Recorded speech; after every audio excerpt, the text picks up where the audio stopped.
Hi everyone, I'm back to read chapter 17 of Charlotte's Web. The title of this chapter is Uncle. When they pulled into the fairgrounds, they could hear music and see the Ferris wheel turning in the sky. They could smell the dust of the racetrack where the sprinkling cart had moistened it, and they could smell hamburgers frying and see balloons aloft. They could hear sheep blatting in their pens. An enormous voice over the loudspeaker said, "Attention, please! Will the owner of a Pontiac car, license number H2439, please move your car away from the fireworks shed?" "Can I have some money?" asked Fern. "Can I too?" asked Avery.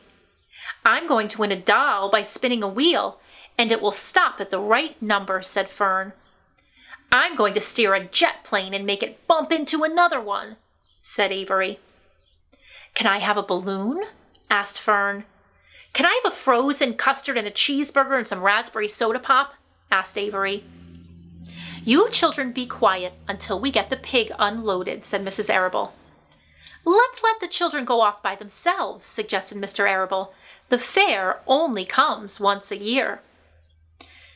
Mr. Arable gave Fern 2 quarters and a dime. He gave Avery 5 dimes and 4 nickels. "Now run along," he said, "and remember, the money has to last you all day. Don't spend it in the first few minutes.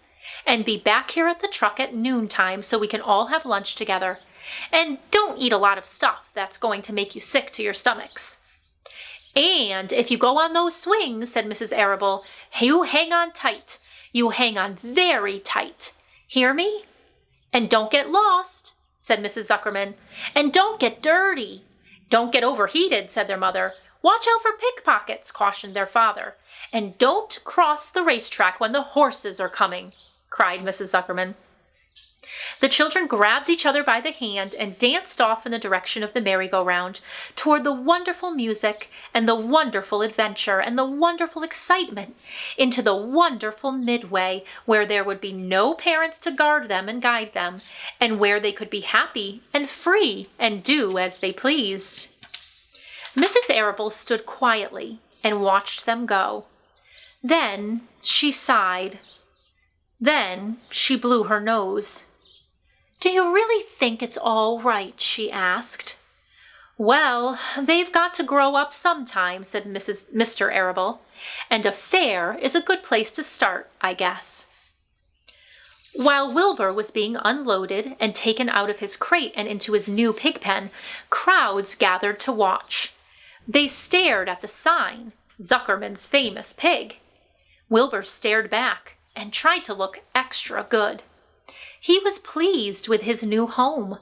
The pen was grassy, and it was shaded from the sun by a shed roof. Charlotte, watching her chance, scrambled out of the crate and climbed a post to the other side of the roof. Nobody noticed her. Templeton, not wishing to come out in broad daylight, stayed quietly under the straw at the bottom of the crate.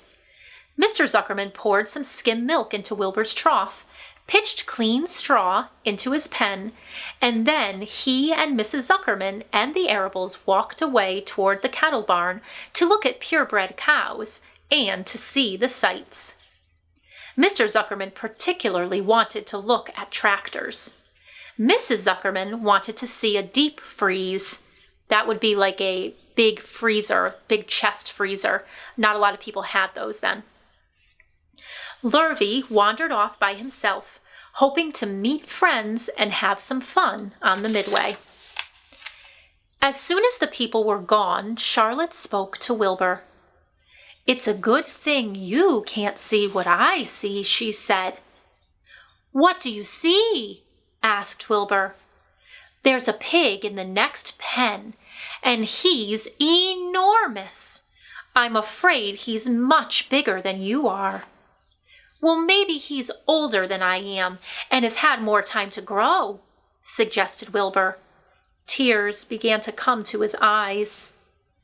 "I'll drop down and have a closer look," Charlotte said. Then she crawled along a beam till she was directly over the next pen. She let herself down on a drag line until she hung in the air just in front of the big pig's snout. "May I have your name?" she asked politely. The pig stared at her.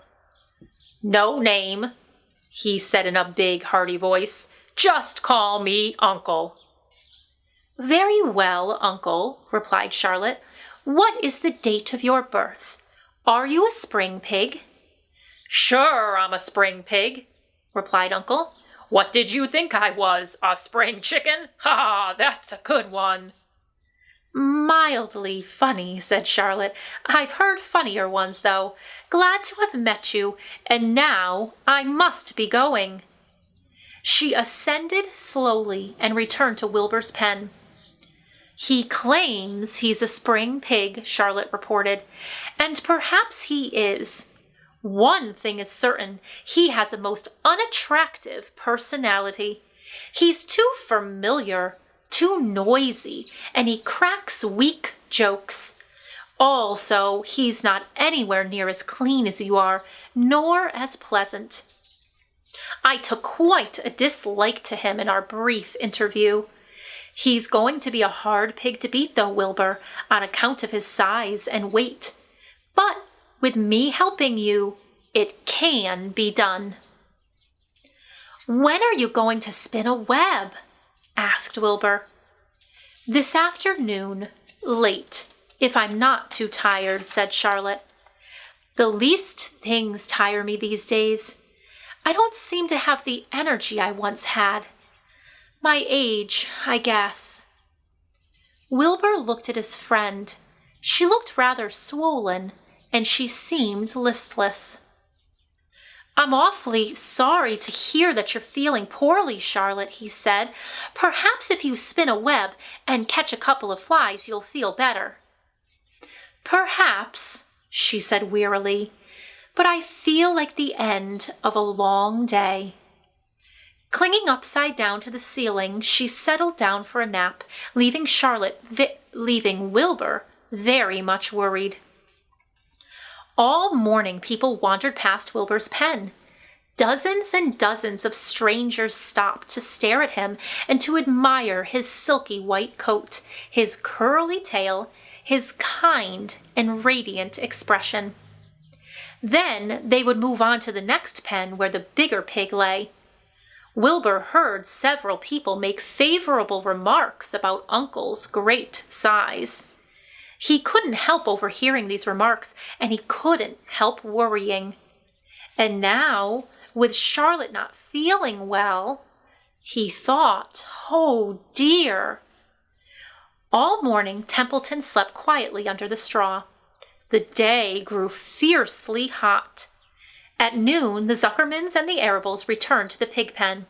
Then, a few minutes later, Fern and Avery showed up. Fern had a monkey doll in her arms and was eating Cracker Jacks. Avery had a balloon tied to his ear and was chewing a candied apple. The children were hot and dirty.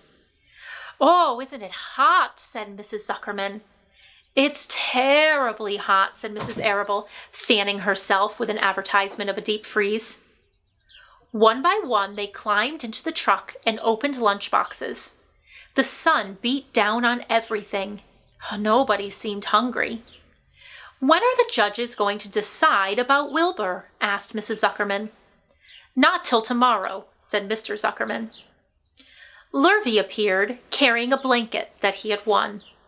"That's just what we need," said Avery. "A blanket."